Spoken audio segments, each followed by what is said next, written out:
Hello everyone, welcome to the channel. This is Wendy. The purpose of this video is to help you to make the violet Reverie cardigan from Drops Design. I'm going to assume that you have some knitting experience or that you've worked through my Knitter's Classroom for Beginners series. The first thing you'll need to do is to go to the Drops Design website using the link below and download a paper copy of the pattern for yourself. I do have permission from Drops Design to demonstrate how to make the pattern, but I don't have permission to display the whole thing on the screen. So you'll need a copy for yourself beside you as we work through this. The second thing you'll need to do is to decide what size you're going to make. And the sizes are listed on the front with dashes in between. And the numbers in the pattern, for example, these chest measurements here, correspond to those sizes.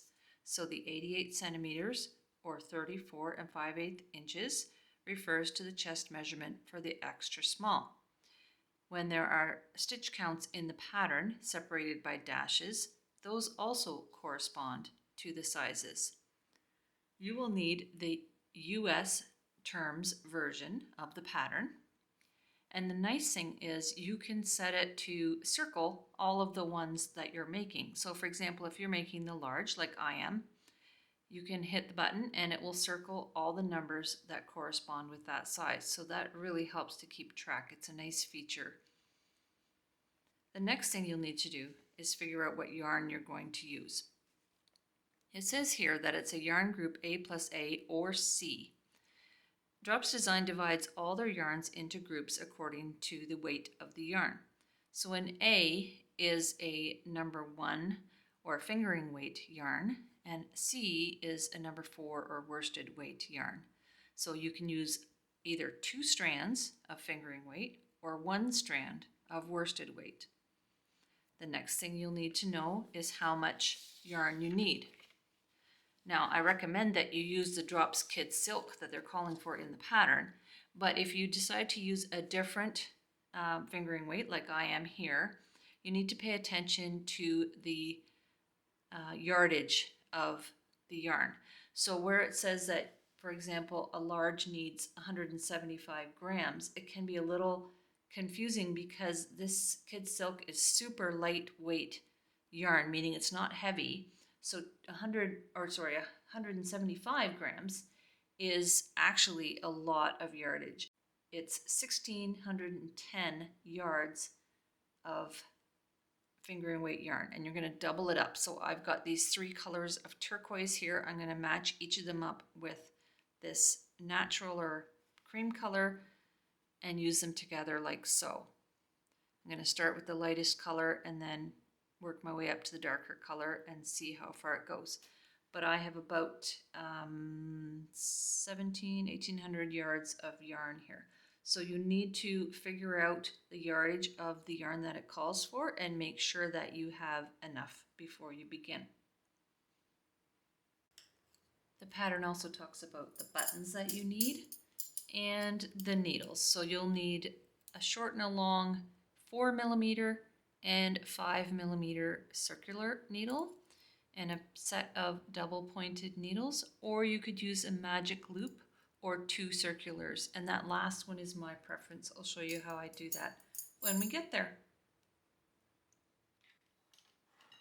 One thing to pay attention to when you've picked your yarns is the gauge. Now the gauge tells you if you have the right number of rows and stitches with your yarn and your needle and your personal tension to get the size that you're aiming for.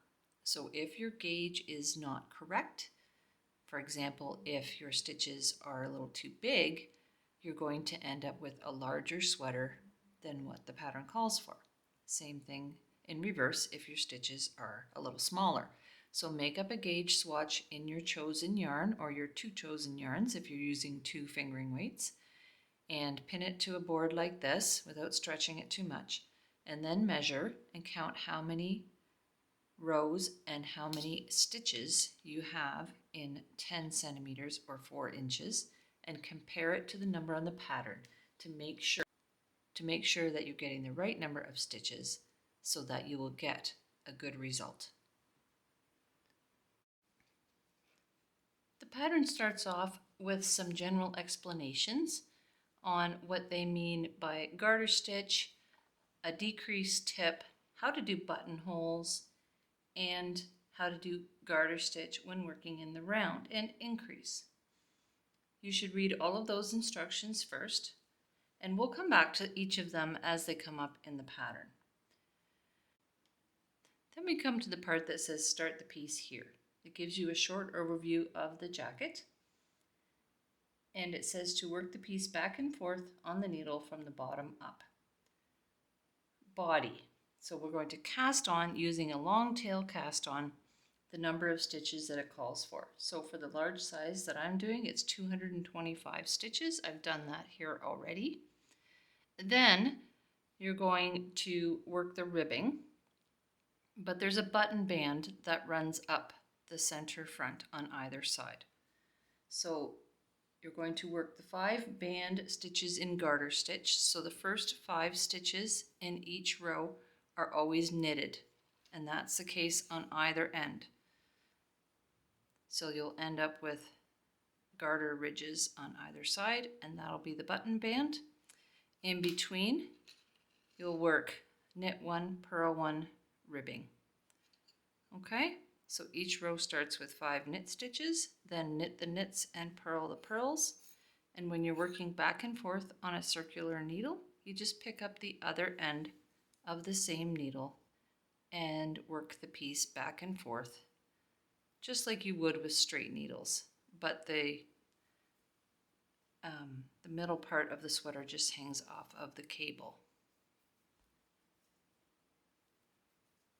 So it will tell you on the pattern how much ribbing to do. It's either 1 1/8 or 1.5 inches. And at that point, we will do our first buttonhole. So I'm going to work 1.5 inches of ribbing, and then I'll come back and show you how to do the buttonhole. Remember to always knit the first 5 and the last 5 stitches on every row and work your ribbing in between. And of course, we're working on the 4mm circular needle for the ribbing. My ribbing is wide enough now. The instructions say work until rib measures 4 centimeters or 1.5 inches for the large size. Double check the size for the one that you're making. Work last row from right side. Okay, so how do I know this last row was on the right side? There's 2 things that I'm looking for. First of all, I know that after my 5 garter stitches for the band, I started with a knit, then a purl, then a knit, then a purl. So I have to have a knit column right here, which I do. And also I can see this bottom edge of the ribbing has this bumpy effect, whereas if I look at the other side, it looks more smooth. That's just the nature of the long tail cast on. Of course, if you like the look of this better, you can make that your right side, but I prefer this side. And that is the first row that I would have done as well. That's the right side. I finished it on the right, and the instruction says work 1 ridge over all stitches equals 2 rows. Well, by 1 ridge, it means one of these garter stitch ridges. So the next row is going to be on the wrong side. I'm going to knit every stitch on this row so that I get a bump on the back, a garter ridge bump. Then I'll knit every stitch coming back for my second row. The next instruction after that says switch to circular needle size 5mm at the same time decrease. And at the end of that paragraph it says read buttonholes. Well, that's coming a little bit late, because if we look back to the buttonhole instruction, it says to make the first buttonhole at 1.5 inches from the bottom, which is exactly what I have here. So instead of waiting until after I switch needle sizes, I'm going to do it where it says 1.5 inches up from the bottom. So I'll knit this row, and then coming back I'll do a buttonhole on the next row, because buttonholes go on the right hand side of the sweater as you're wearing it, and they're always made on the right hand side of the work.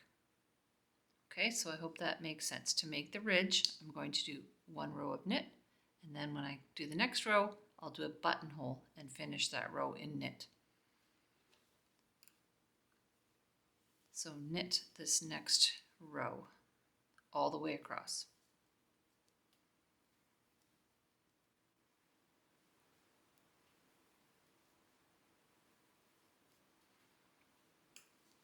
At the end of that row, you can see that that knit row has made a nice ridge along the top of the ribbing.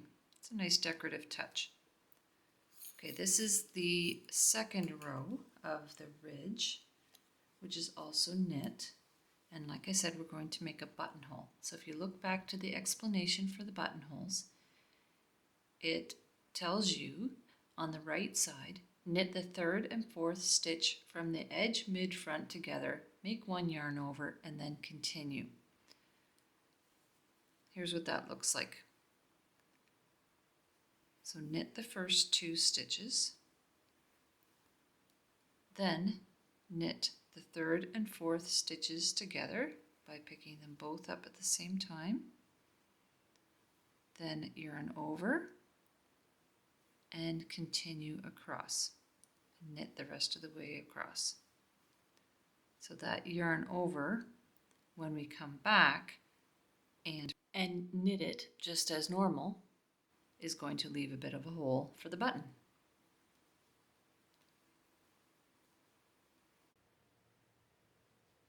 The next row says to switch to the larger circular needle and at the same time decrease. So you'll have to look at what number you're supposed to decrease for your size. For the large size, which I'm making, for example, it says to decrease 23 stitches. And to look at the decrease tip, so if we go back to the explanation for the pattern, the decrease tip says to calculate how to decrease evenly, use the total number of stitches on the row minus the bands and divide the remaining stitches by the number of decreases to be done. So in this case, I know that I started with 225 stitches. That's what I cast on. I'm going to subtract 5 on each side for the button band because we don't want to decrease on the bands. So I'll take away 10 for the 2 button bands. That leaves me with 215 in between, and I'm supposed to decrease by 23 stitches. So if I divide those 215 stitches by 23, that gives me 9.3. What that's telling me is that for every 9.3 stitches, I need to go down by 1 stitch. So I am going to knit the 8th and 9th stitches together across until I have 23 decreases done. That should leave me with a few stitches at the other end. To look at it a different way, if I multiply 9 by 23, that gives me 207 out of the 215. So that means that I will have 8 stitches left after my 23rd decrease. Picking up my 5mm needle, I'll be transferring the stitches over to this one with this row. Now this is a wrong side row. So from here on out, I'm going to be continuing in stockinette stitch, which is purling on the wrong side and knitting on the right side. At the same time, I need to maintain this button band. So the first 5 and last 5 stitches will always be knit, whether it's in right side or wrong side row. So knit those first 5 stitches.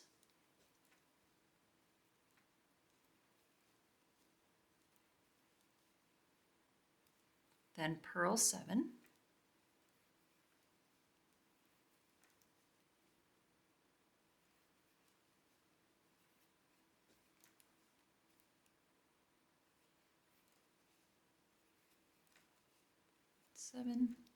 And then purl stitches number 8 and 9 together by going under both of them and purling them together. Then repeat 7 purls or whatever number you've determined you need for your decrease.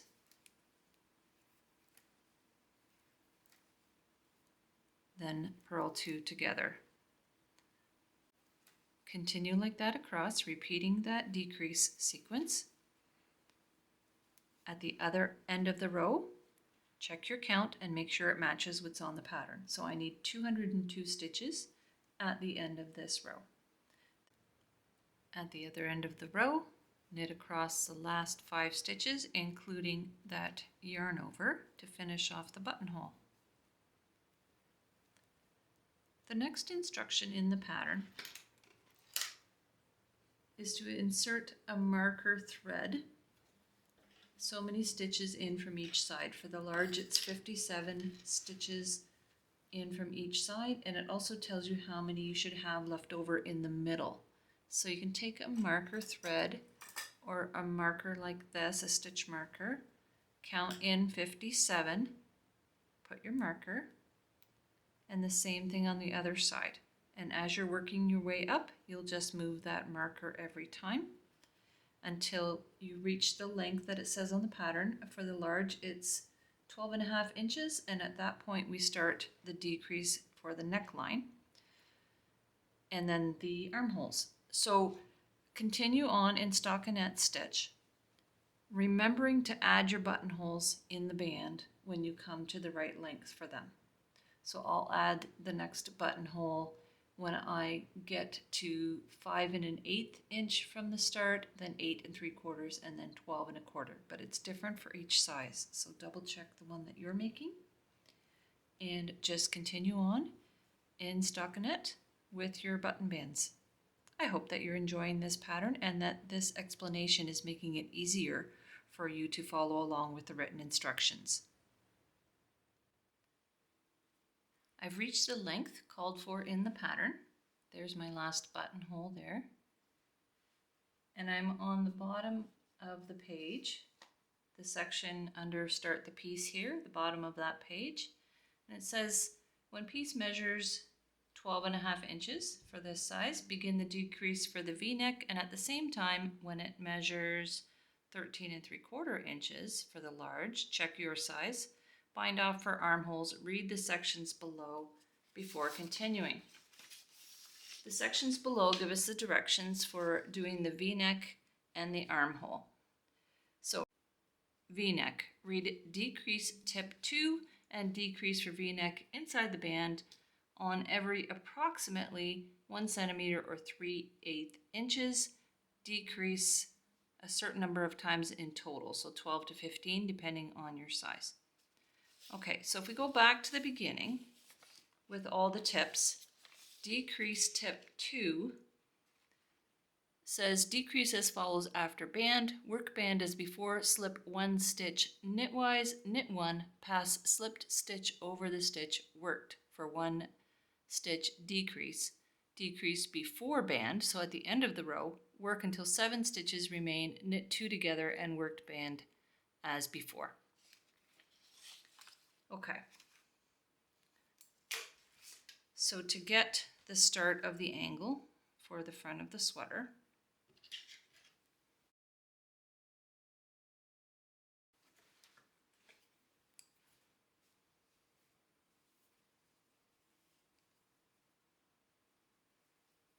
knit your 5 as usual.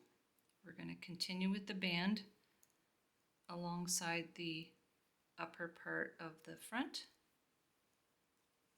Then it said slip knitwise, so put your needle in as if to knit, take that one off, knit the next one, and take the one that you slipped and put it over top. That will give you a decrease of 1 stitch. Then knit across to the last 7 stitches.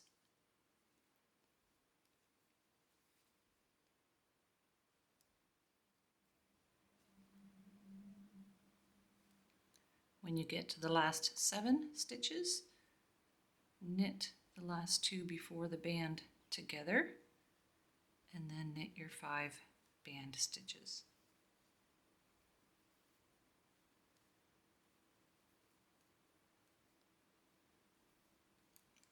Work your reverse row as you've been doing all along, remembering to move your markers up for the armholes. And then it says when the piece measures 13 3/4 of an inch, so I'll have to keep an eye. When I get to 13 3/4, I need to start decreasing at these markers for the armhole. So in the mean, so the pattern said to decrease in that same way, just after and just before the band for the V-neck, every centimeter or 3/8 of an inch. And in my gauge, that's about every 2.5 rows, but I want to decrease on the right side every time. So I'm going to decrease in every second row until I get to the point where I need to decrease for the armholes.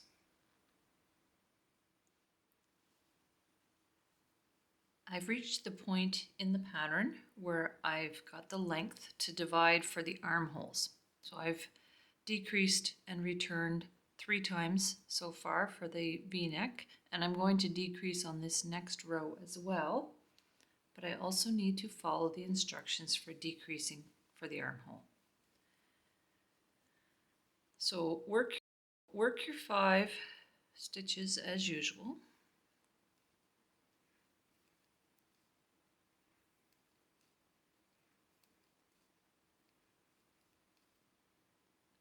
Decrease for the V-neck. Then it says to knit across to 3 stitches before the first marker thread. Well, I have a marker clip, but same idea. So I'll knit across until I have 3 stitches left before my marker. Then the instruction is to bind off 6 stitches for the armhole. So I'll knit the first stitch and the second one, take the first one and put it over the second one. So that one's been bound off. Knit the next one, bind that one off, drop the marker, third one, fourth one, fifth one, and sixth one. So 6 stitches have been bound off here. Then I'll continue across to 3 stitches before the next marker. Do the same thing. And then finish the row with a decrease just before the band.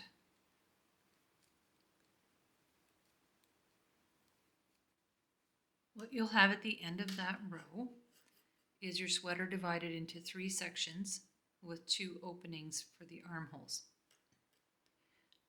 The next instruction is for the left front piece. So we're just going to work back and forth on this section, going up the front left, along the neckline up to the shoulder, making the armhole as we go.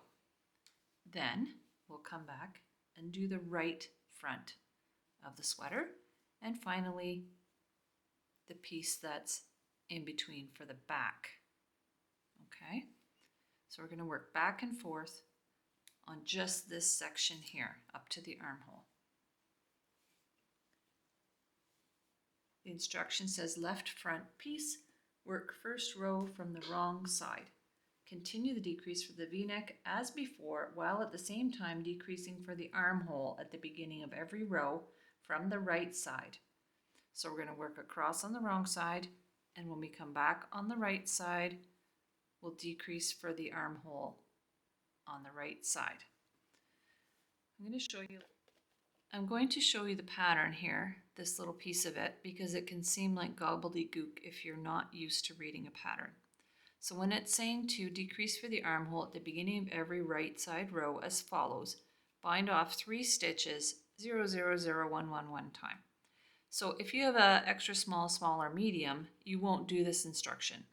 If you have the large XL or 2XL, you'll bind off 3 stitches one time. So the first time when we come back on the right hand side at the armhole, we're going to bind off 3 stitches. Then 2 stitches these number of times. So let's say, for example, you're doing a medium. You're not going to bind off the 3 stitches, but you are going to bind off 2 stitches 2 times and then 1 stitch 3 times. So you need to mark the numbers that correspond to your size so that you know how many times to decrease. When all decreases for V-neck and armhole are done, it tells you how many stitches remain on the shoulder, 23 or 25. Then we'll work straight until the piece measures the length that it says here, and then we'll bind off for the shoulder after that. Don't forget to keep track of how many times you need to bind off for the V-neck, because we have to keep track of that as well as the armhole. You could have a scrap piece of paper beside you and mark things down as you go to help you keep track.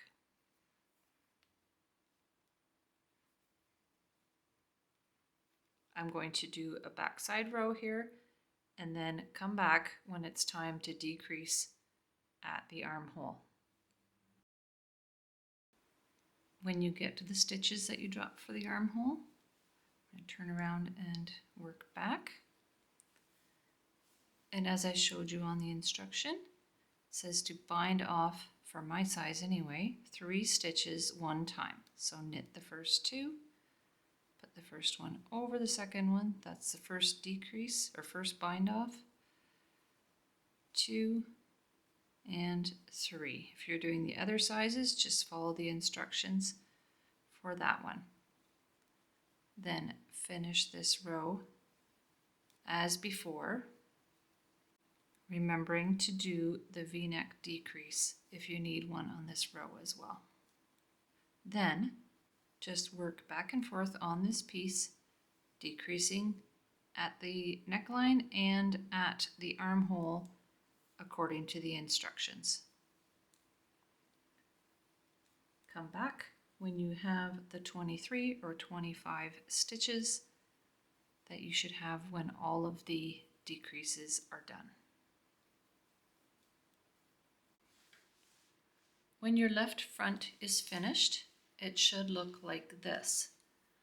So you'll have all of your armhole decreases here and the V-neck decreases here. I had to do a couple more of those after I had my armhole decreases finished, so I just continued straight on this side while I did those last couple of decreases on this side.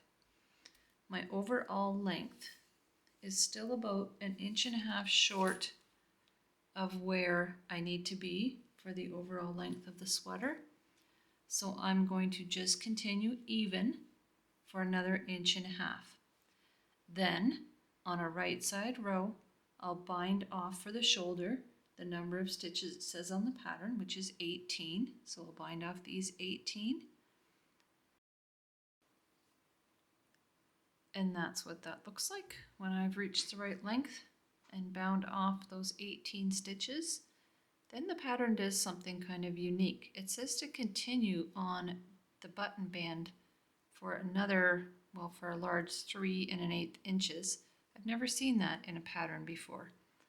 So what we're going to do is just make the button band longer. It'll be a strip like this.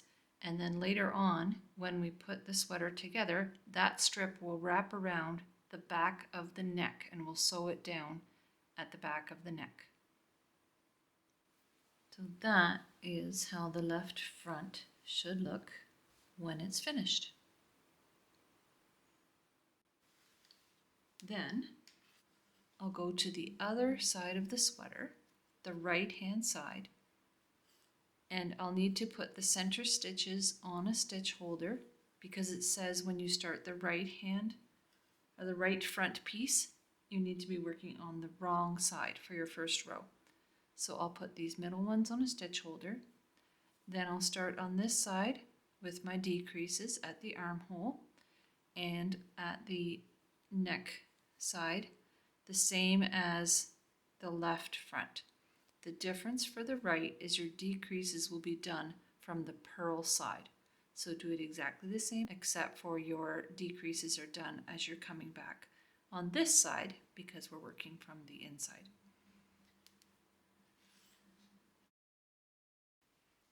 For the back, you'll be decreasing for the armhole just like you did on the two front pieces, but you'll be decreasing on each end for each sleeve. So just follow the numbers on the pattern. For a large, it says to decrease 3 on this end, finish the row, coming back, decrease 3 at the beginning of the next row. Then 2 here and 2 coming back, and then do that 3 times. So you'll be decreasing at the beginning of each row the numbers that it says on the pattern. So I'm going to reattach my yarn, knit the first one and the second one, and put the first one over to bind off the first stitch, second, and third. Then I'll finish this row and bind off 3 at the beginning of the next row. And again, just follow the decreases, write them down if you need to, and cross them off as you go so you don't lose track. Then once your decreases are done, it gives you the total number of stitches you should have. And then continue even, meaning no increases or decreases, just continue straight until the piece measures the length that it mentions on the pattern. So for large, it's 21 1/4, but again, check your pattern for your size, and then bind off the middle stitches for the neck and finish the shoulder separately. So I'm going to continue until I get to the point where I'm ready to bind off for the neck. When the back is long enough, we need to bind off some stitches in the middle for the neck and continue on each side for the upper shoulder part. The numbers are in the pattern, but for the large, I need to do 19 stitches and then bind off 26. So after 19,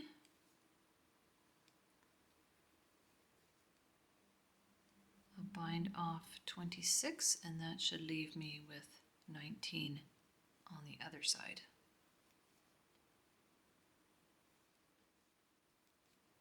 Then work across the 19 on the other side.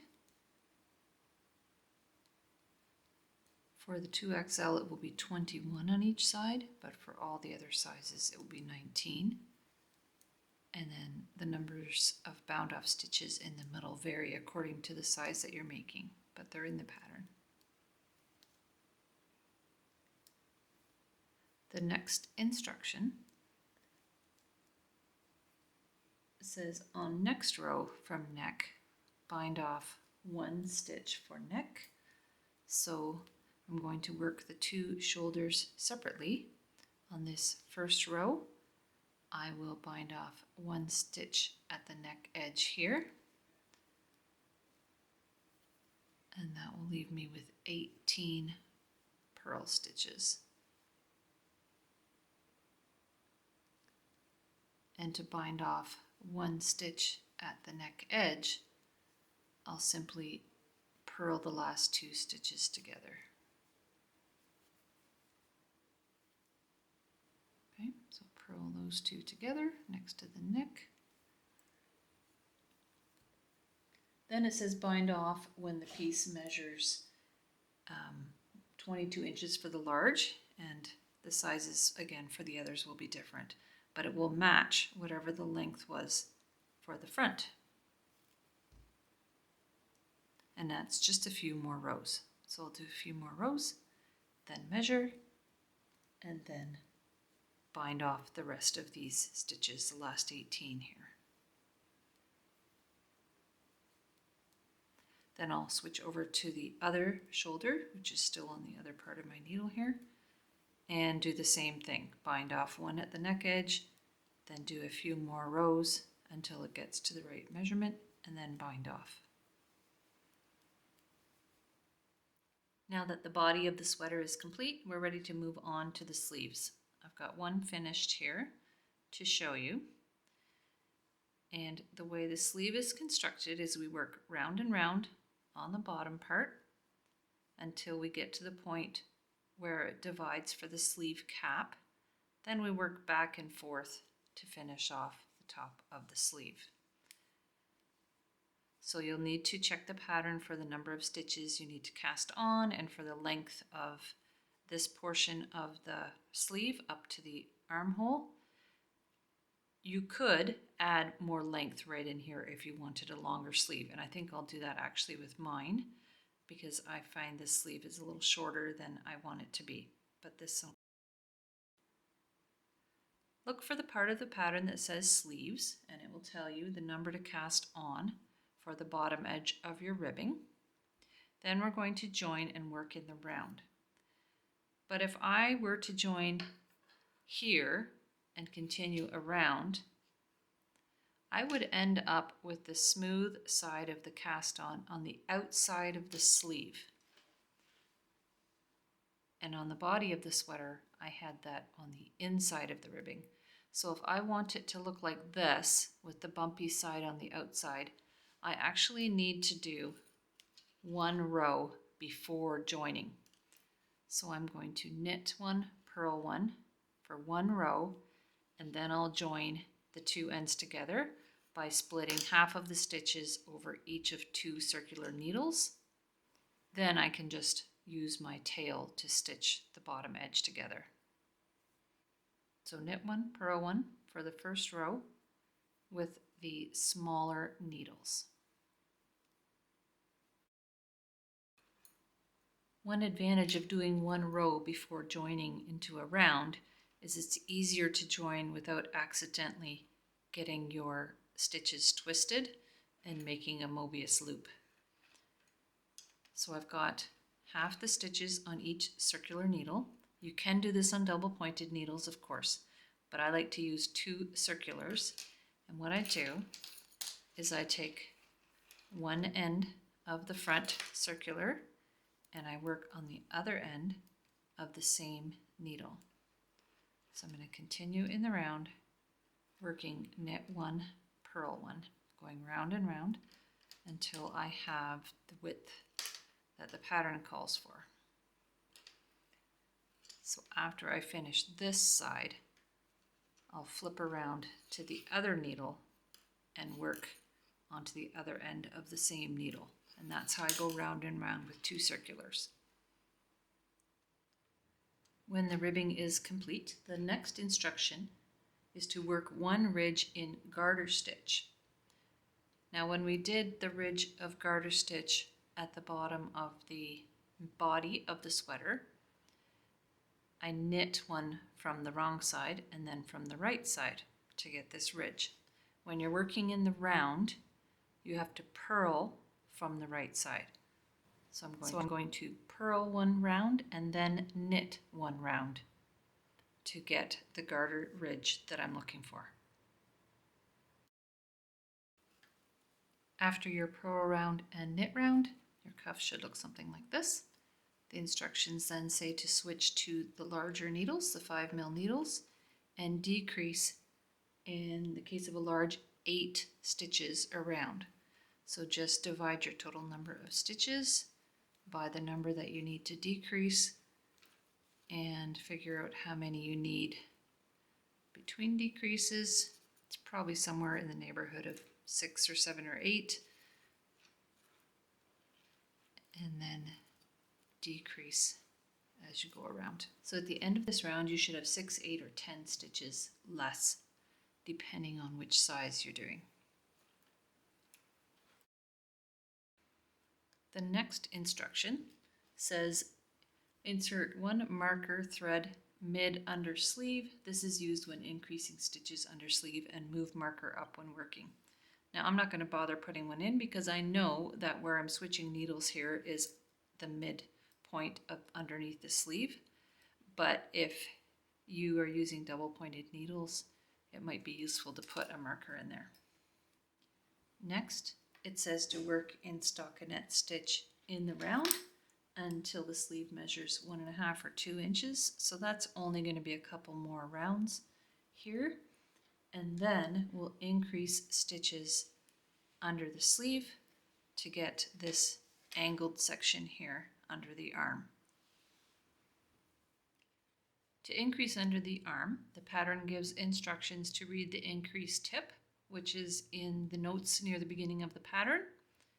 And what that tells you is to increase on either side of the marker of the underarm part of the sleeve, the center underarm.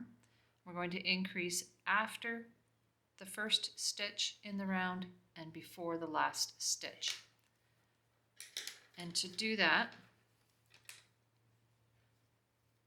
knit the first one, yarn over, knit around until there's 1 stitch left on the round, and yarn over again. So at the end of that round, you should have a yarn over here, 1 stitch in from the end, and here 1 stitch on the other side. On the next round, to avoid getting holes where we put those yarn overs, the increase tip says to twist those yarn overs when you knit them. So I'll knit the first stitch, then with the yarn over, instead of knitting it as usual like we did for the buttonhole to make a hole, we don't want a hole here. So I'm going to knit in the back of that yarn over, like so, in the back leg. Then when I knit it, it gets a twist in it, and that closes up the hole.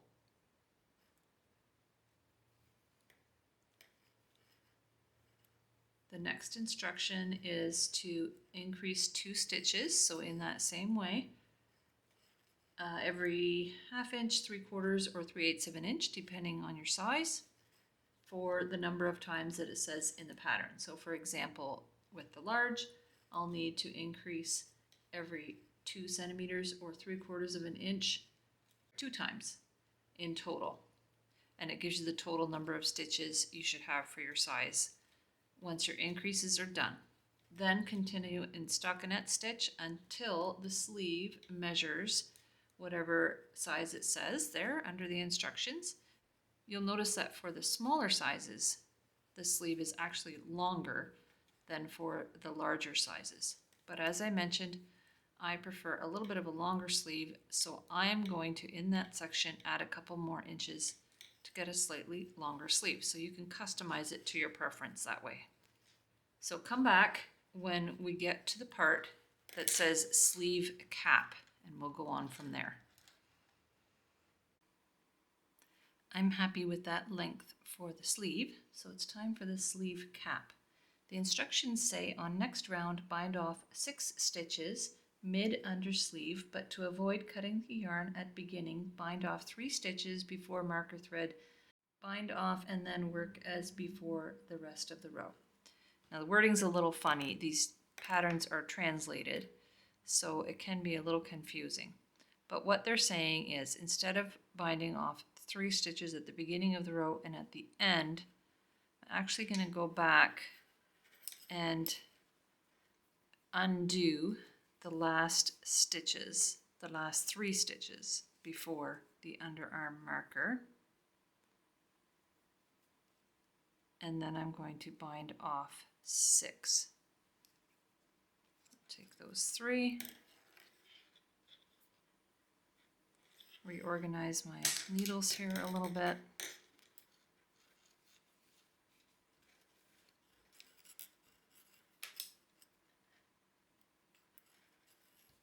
And bind off 6 stitches. So the 3 that were before the underarm, the mid underarm, and the 3 after.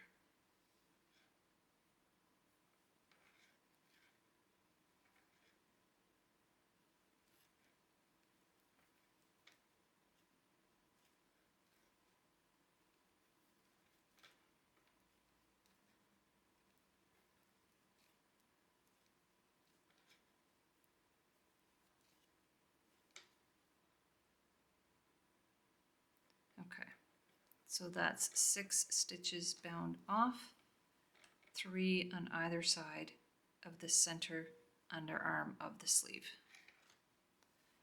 Now we're going to work back and forth to make this flat section. I find I need to continue on the double pointed needles or the circular needles for a little bit until it gets to the point where I can kind of lay it out flat and go back and forth. But it gives you all the decreases on the pattern. So that's what it's going to look like at the end of that row with the 6 bound off in the middle. So we're going to turn around and go back.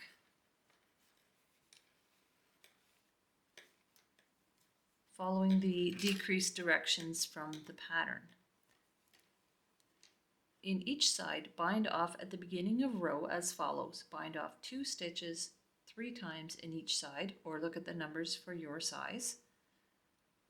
1 stitch 5 times for the large, and 2 stitches 3 times in each side, and 3 stitches 1 time. So you might want to write this down for your size and just check off as you go along to make sure. So to bind off 2 stitches on either side at the beginning of the row means to bind off 2 here, finish this row, and at the end of, or the beginning of the next row, do another 2. So you'll have 2, 4, 6 on this side and 2, 4, 6 bound off on that side for that first set of bind offs. Then go to the next set, which is 1 stitch for 5 times. And just go back and forth like that until you get your whole sleeve cap bound off. Now just a little tip, if you find that binding it off this way gives you a little bump at the beginning and you'd like to smooth that out a bit, what you can do instead of knitting or purling that first stitch, just slip the first one, knit or purl the second one, and put that first one over. And that will give you a little smoother transition and curve up the side. So instead of having a bump like this here, it's just a little bit smoother. When your pieces are all finished, let's start sewing this sweater together. Not very many seams. Start with the top of the shoulder. So there's my sleeve opening there. There's my extension for the collar. And I'm going to start by sewing this seam together with a yarn needle. A lot of times patterns will say put the right sides together and then sew it from the inside, but I find when they curl out like this, I get a better result when I sew from the outside. So I'm just going to pick up the outside strand of each of the stitches at the top here.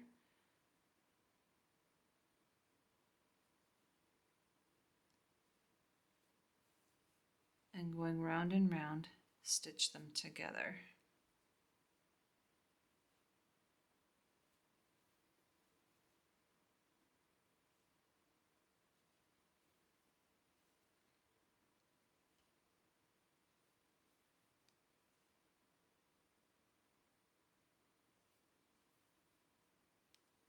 You want to pull it snug, but not so tight that you're going to distort the seam at all.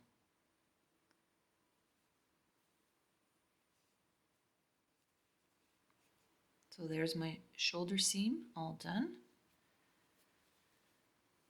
I'm just going to work the ends off on the inside.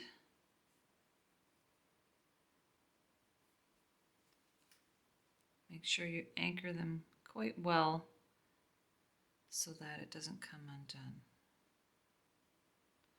I usually like to go a few stitches in one direction and then double back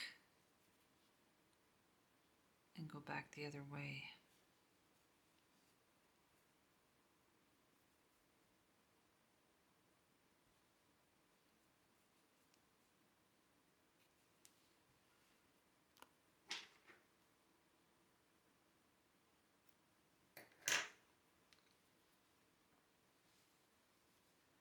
I'll come back to the collar later. I'm going to do the sleeve next. So to put the sleeve in, you're going to want it to be on the outside like this. So one of these will need to be inside out. I usually like to put the body of the sweater inside out and tuck the sleeve in right side out. There's not a right or a left sleeve. It's the same on both sides, so you can use either sleeve. So you can see my right sides are facing. And I want to make sure that the 6 stitches that I bound off at the bottom match the 6 at the lower armhole of this sleeve. And at the top end, I want to make sure that the center of these last stitches that I bound off, these last 23, that center point matches the seam at the top. Okay, so I'm going to pin that in place, making sure that everything is even, there's no puckering or uneven spaces. And then I'm going to stitch those together all the way around. Again, experiment. It might be better to sew it from the inside, or you might prefer to turn the whole thing right side out and sew it from the outside. Sometimes that gives you a better result because these edges tend to curl and you can see what you're doing better if you're working from the right side. So I'm going to start at those 2 points, the bottom of the sleeve, making sure it lines up with those 6, and at the top of the sleeve, working down, making sure that I sew the sleeve in evenly all the way around.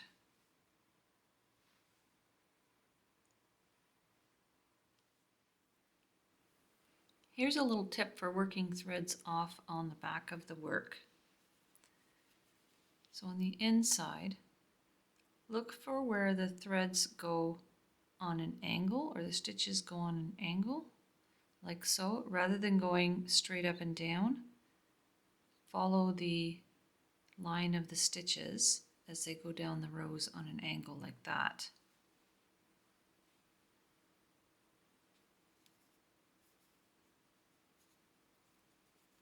You'll find that that is the least visible from the right side.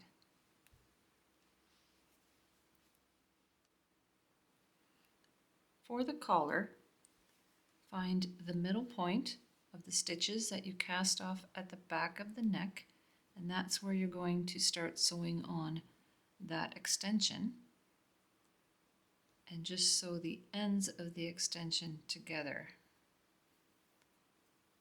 So because my thread's on this side, I'm going to start with that.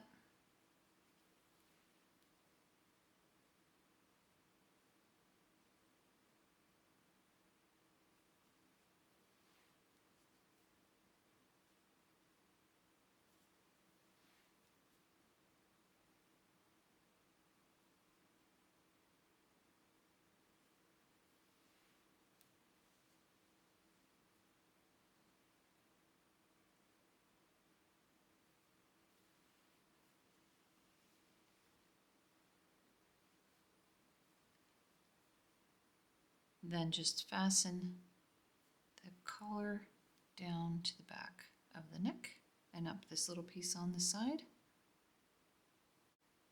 Just kind of stretching it a little bit and fastening it down evenly along the neckline.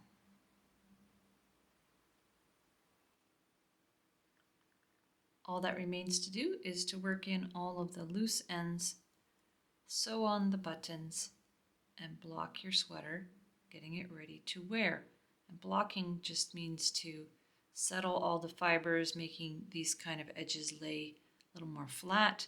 I usually do that by spritzing the sweater with a water bottle and making it a bit damp, and then laying it out or pinning it to a towel, making it lay the way that it should, and let it dry. And then it should be a lot smoother and the stitches will kind of tidy up and it will be ready to wear. And that's how you make the violet Reverie sweater. Drop me a comment and let me know if you tried it for yourself and if you found this video helpful in accomplishing this project. Please hit the like and subscribe button so that YouTube will recommend my videos to more people. Thanks for joining me and have a super day.